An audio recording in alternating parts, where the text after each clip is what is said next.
Pharma సిటీని రద్దు చేస్తాం, హైదరాబాద్ ఫార్మా సిటీని రద్దు చేస్తామని చెప్పి కాంగ్రెస్ పార్టీ చాలా స్పష్టంగా ఎన్నికలకు ముందు ఇబ్రహీంపట్నంలో, మహేశ్వరంలో, రాష్ట్రంలోని పలు వేదికల ద్వారా రేవంత్ రెడ్డి, కోమటిరెడ్డి వెంకటరెడ్డి, కోదండరెడ్డి చాలా మంది కాంగ్రెస్ పార్టీ నాయకులు చాలా స్పష్టంగా చెప్పారు. హైదరాబాద్ ఫార్మా సిటీ రద్దు, మేము ల్యాండ్ తిరిగి రైతులకే తిరిగి చెల్లిస్తాం, ఇచ్చేస్తాం, ఫార్మా సిటీలో ప్రభుత్వం రియల్ ఎస్టేట్ వ్యాపారం చేస్తుంది అని ఇష్టం వచ్చినట్టు మాట్లాడేది. నేను ఇవాళ ఈ ప్రభుత్వాన్ని అడుగుతా ఉన్నా, మీరే కదా ప్రభుత్వం వచ్చిన తర్వాత ఫార్మా సిటీ రద్దు అని శ్రీధర్ బాబు గారు మంత్రిగా ఆయన ప్రకటన చేసిండు, ముఖ్యమంత్రి గారు చెప్పినాడు ఫార్మా సిటీ రద్దు అని చెప్పినాడు, కోమటిరెడ్డి వెంకటరెడ్డి చెప్పినాడు ఫార్మా సిటీ రద్దు అని చెప్పి ఈరోజు హైకోర్టులో ఆ రైతులు పోతే ఫార్మా సిటీ ఉన్నదా లేదా అని రైతులు పోతే ఇదే ప్రభుత్వం హైకోర్టులో నిన్న పిటిషన్ వేసింది, ఫార్మా సిటీ రద్దు కాలేదు, అట్లే ఉందని. నేను ఈ ప్రభుత్వాన్ని ఒకటే సూటిగా అడుగుతా ఉన్నా, ముఖ్యమంత్రి ఇవాళ రేపు ఏం మాట్లాడినా ఎక్కడ మాట్లాడినా ఉన్న సిటీ గురించి మాట్లాడతలేడు. Future city, AI city, fourth city అని మాట్లాడుతుంది.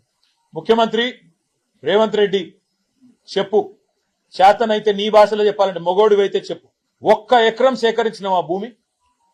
భూసేకరణ చట్టం కింద నీ ప్రభుత్వం వచ్చినాక నువ్వు చెప్పే ఫ్యూచర్ సిటీ గాని, నువ్వు చెప్పే ఫోర్త్ సిటీ గాని, నువ్వు చెప్పే ఏఐ సిటీ గాని, నువ్వు చెప్పే జూ పార్క్ గాని 1 ఎకరం భూమి సేకరించినవా? మరి 1 ఎకరం భూమి సేకరించకపోతే అది మేము గతంలో ప్రతిపాదించిన హైదరాబాద్ ఫార్మా సిటీకి సంబంధించిన భూమి అయితే దాన్ని ఇతర అవసరాలకు ఎట్లా మళ్లిస్తావు? ఎట్లా నువ్వు న్యాయ వ్యవస్థని, న్యాయమూర్తులను తప్పుదో పట్టిస్తున్నావు? ఇవన్నీ ప్రజలు గమనిస్తా ఉన్నారు. నువ్వు గతంలో చెప్పిన మాట నిజమే అయితే, ఫార్మా సిటీ రద్దు, నేను తిరిగి భూములు వెనక్కిస్తాన్న మాట నిజమే అయితే ఆ పని చెయ్యి.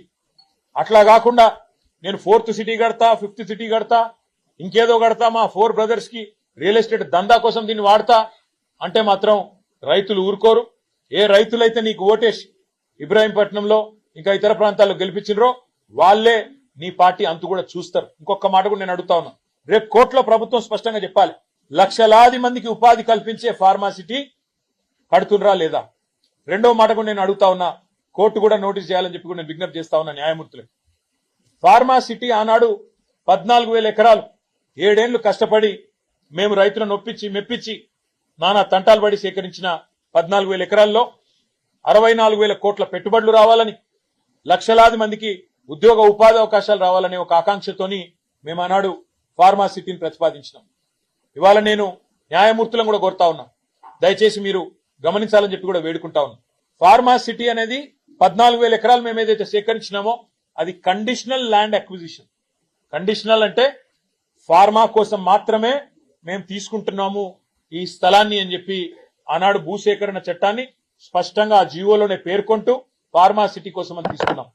ఇవాళ ఆ భూములను ఇతర అవసరాల కోసం, రియల్ ఎస్టేట్ దందాల కోసం, ఫ్యూచర్ సిటీ అనే డ్రామాల కోసం, 4th సిటీ అనే హంగామా కోసం, ఏఐ సిటీ అనే హడావిడి కోసం మళ్ళిచ్చి దానిలోకి 1,000 కోట్లు నొక్కేయాలనే ఆలోచన ఏదైతే ఈ ప్రభుత్వం చేస్తున్నదో ఇది రియల్ ఎస్టేట్ స్కాము. దీన్ని దయచేసి గౌరవ న్యాయమూర్తులు కూడా గమనించాలని చెప్పి కూడా నేను కోరుతా ఉన్నా. ఈ భూ దందాలను తప్పకుండా మేము కూడా బయట పెడతాము.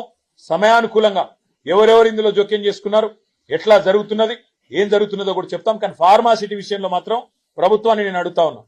అయితే ఒకటే ప్రశ్న, ఫార్మా సిటీ కొనసాగిస్తే 14,000 ఎకరాల్లో ఫార్మా సిటీ ఉండాలి, లేదా రద్దు చేస్తే మరి వెంటనే మీరు తిరిగి భూమి రైతులకు ఇవ్వాలని చెప్పి నేను డిమాండ్ చేస్తా ఉన్నా.